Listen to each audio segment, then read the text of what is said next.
you're gonna see this video before next video comes out. But I was on a job for 2 days, fixing up a road, doing some ditching, you know, just getting the road ready to put some new gravel down on it. We're gonna put some culverts in, all that sort of stuff. So you'll see that video later. But today is Friday. We're getting that storm. Lee is coming tomorrow. We're gonna get some heavy winds, some heavy rain, and we've had a few jobs this week that were rushed. Some roads that were grown in really tight with brush, and some roads that are washed out. And oil trucks, propane trucks, and diesel trucks are not able to get in and get the generators fueled up, whether they're propane or diesel or what they are.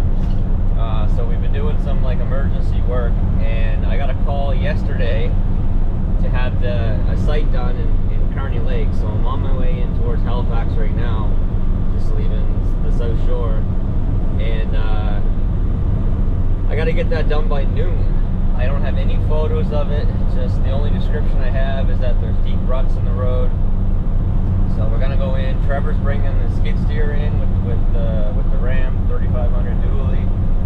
We've got the bucket on. I've got a load of Type 2 on the truck right now.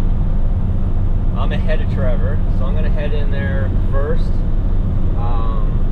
Either drop the load and go get another one, depending on how bad the road is, or just wait for Trevor and he can do some grading and then I can drop the load or whatever.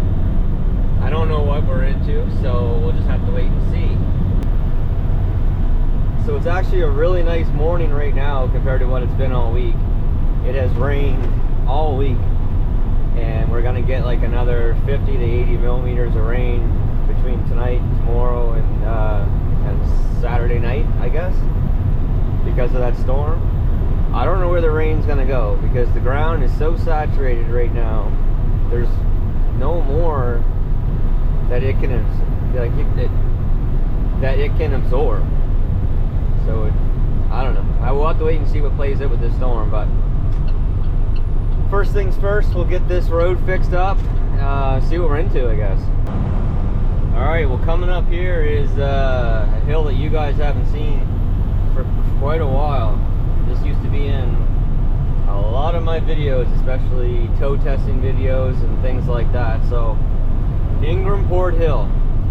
So this is, as far as the main highways in Nova Scotia, I'm not counting Cape Breton, this is the toughest hill, hands down, no doubt about it. You can see it there in the distance. It's long and it's steep. And we've got over 14 ton of gravel on the back of this thing. So let's see what speed we are when we hit the top of this hill.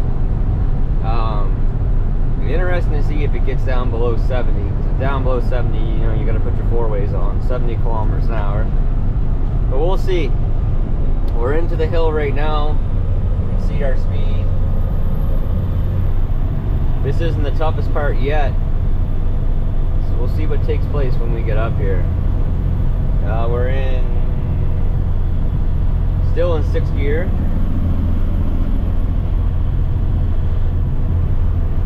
Down to 5th, you don't even feel that.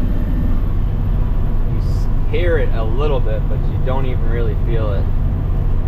So now we're in the toughest part of the hill right now. We're slowing down. Down to 80. Still in 5th.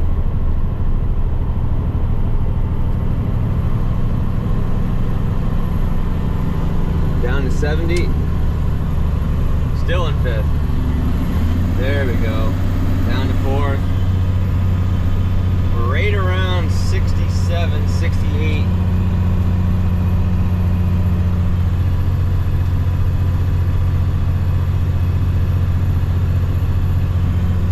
We're at about 65. And now we're starting to accelerate a little bit. Fan just kicked on.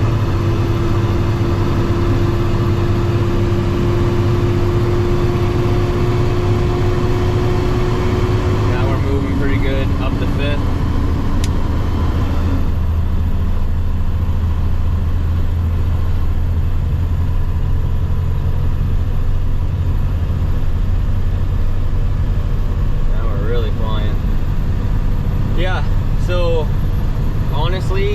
on hills like that, you know, I could have dropped it down before sooner, but I wanted to see what the truck was gonna do. But on hills like that with the load on, it is kind of nice to not have to worry about catching the gear going up a hill like that. You know, you get used to it, you get good at it, but there's still that chance that you might miss your gear and then you're sitting alongside the road. If you don't catch it eventually, or catch another gear or whatever, you're sitting alongside the road and starting from scratch. So I mean, the automatic has its perks, there's no doubt about it. So yesterday I was in construction. I got stopped at on Michelin Hill. They're doing construction right there, and they're stopping people right on the hill.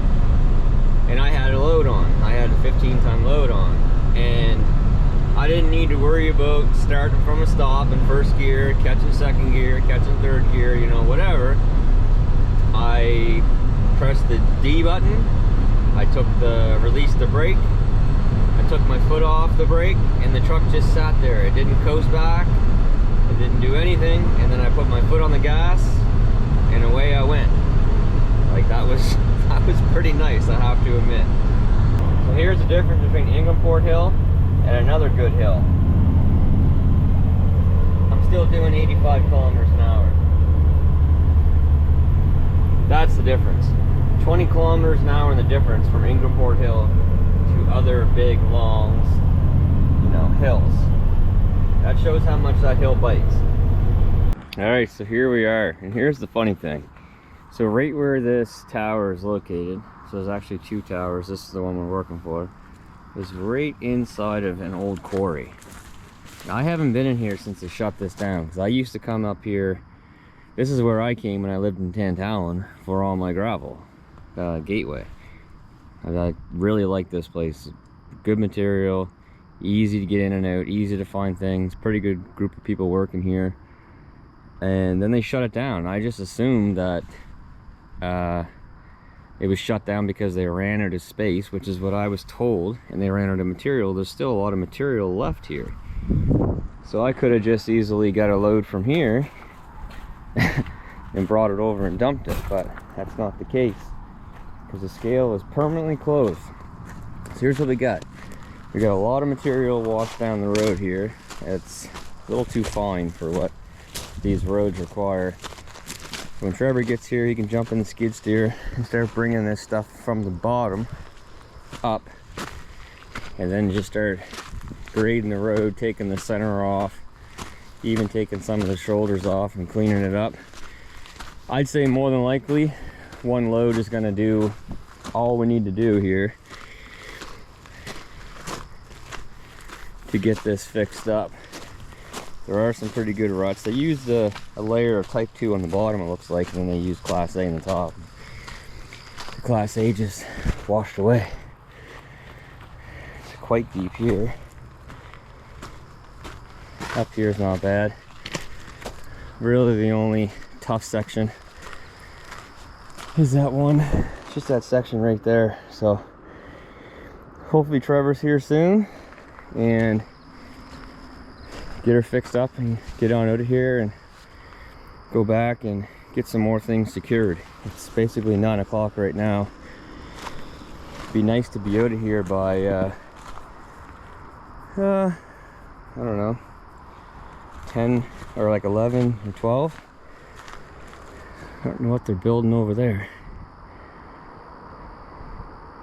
Yeah, this is so strange being in here without trucks flying around. All right, so Trevor's going at it, getting it all graded, getting the garbage stuff, the organic, the grass and all that stuff off to the side. And then we'll end up just kind of dumping it out of the way somewhere. That stuff's not really any good, but there's, I mean, he's got it flattened down pretty good there now. Shape it up a bit more, use some of this material that's down here and bring it up, and then the one load on the back of the truck will do it, no problem whatsoever. It's pretty fine stuff with that type 2 on top will make things nice for sure. Definitely keep it from washing away like it used to do.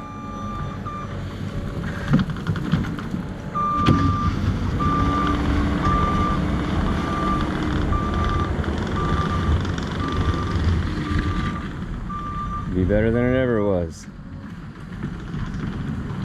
We'll have no problem getting the propane truck up here, that's for sure. Skid steer makes things so easy for stuff like this. With the excavator, you'd be here so much longer. Obviously, it's limited to what it can do, but for this stuff, it's absolutely money. Like, it's so much more efficient.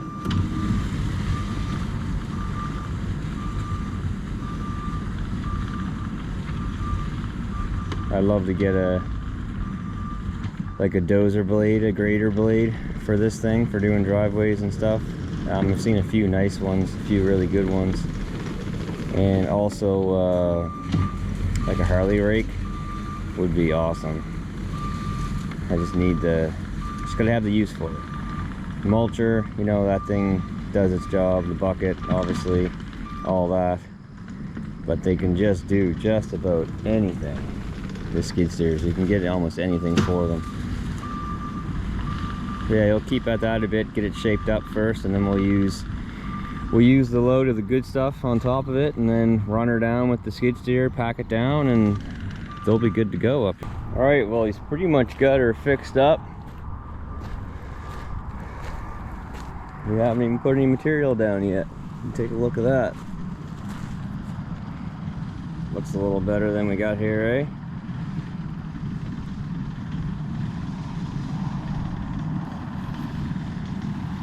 Nice and wide now too. Growth is gone. Everything's looking good. We've still got 15 ton of material on there. I don't know yet if I'm gonna see if I can back up that hill some and then start to spread it with the spreader chains coming down, or just dump it down here and he can spread it. It won't take long either way. But yeah, one load will definitely do it. Bit of a low spot right here in front of me, but there is some material here that can be used as well. Yeah.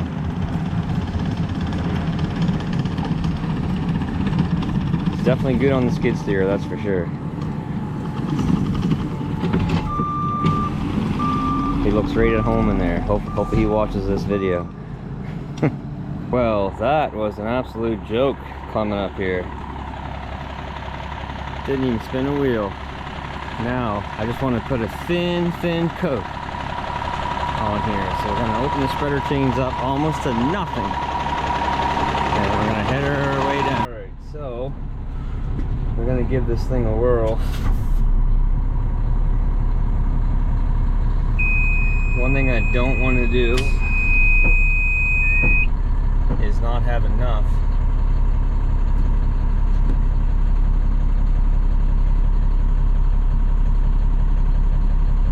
Then it gets stuck in the box.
All right, well, it got jammed up a little bit on the passenger side. So we're gonna try to go back up and go at it again. There's some rocks. Must have got jammed up on that other side.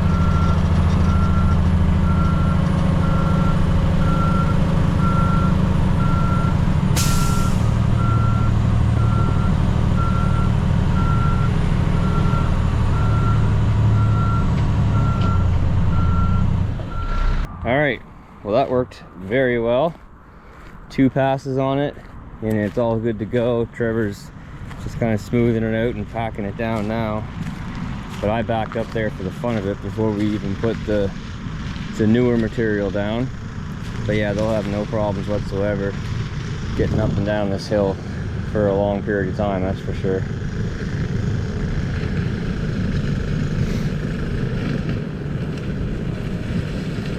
This stuff packs down really good. It'll be a really solid base once we're done.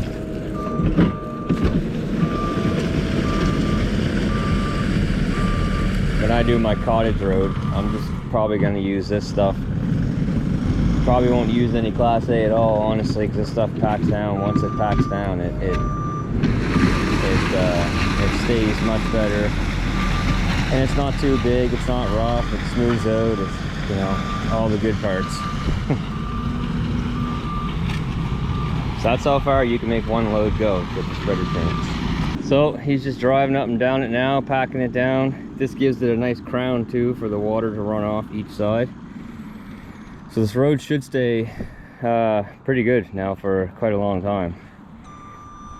But yeah, it's pretty easy to fix things up if you got someone in a piece of equipment that knows what they're doing, using, you know, as little material as possible. One load, you'd come here, a lot of guys would come here and just start hauling material in to fix it that way, but that's not usually the best way to do it, that's for sure. You take your time, spend an extra 30, 40, even maybe an hour or two on a road, you can save a lot of material. And obviously with material, you got trucking, all that stuff. So just take a little extra time and do the prep work, and in the end, you'll save. While you're doing it, you might be thinking, oh man, this isn't gonna work out, but it will. Don't worry, it will. All right, well, there goes Trev. So we are all locked and loaded and heading on out of here. I don't understand this quarry. There's so much material there I'd love to get my hands on. Wish I had this in my backyard, that's for sure. There she is. All done.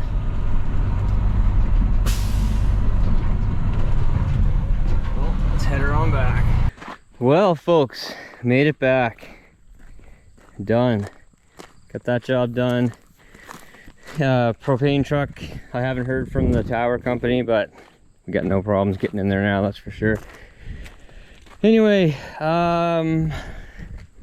got some more stuff to do around here and back to the cottage to get ready for the storm. The truck has definitely had a dirty week. All that ditching and stuff that you guys will see in a later video, that's all slopped over to the side. Tires are dirty, it's dirty everywhere, but dirty money, I guess. But yeah, I've got to head down to the clearing, and I got a tent down there for Bauer. I got to pick that up. What else? Around here, it's pretty good. Still some stuff back to the cottage I got to put away. So I'm gonna head back there, take care of that, get some ice and water and stuff ready just in case, and wait for the calls for potential work, potential fueling, all that sort of stuff. But all right, folks, in and out, quick job, done. Take your time doing stuff like that, doing the prep work, or however you want to call it. You can really minimize how much material that you need instead of just going in and dumping loads and loads and loads of material. you can spend some time in getting it prepped and cut down the material costs, because a lot of times that's what a lot of the cost is, that's for sure. And trucking and fuel, if I would have had to haul in, you know, 2 or 3 loads of material, obviously the material cost and the fuel cost for the truck, all that sort of stuff. So you can spend some time and you can get it done for a lot less, that's for sure. But anyway, I'll talk to you guys after the storm, I suppose. Let you know how it goes. Shouldn't be too bad, but we'll see. So until next time, take care, stay safe, and we'll see you then.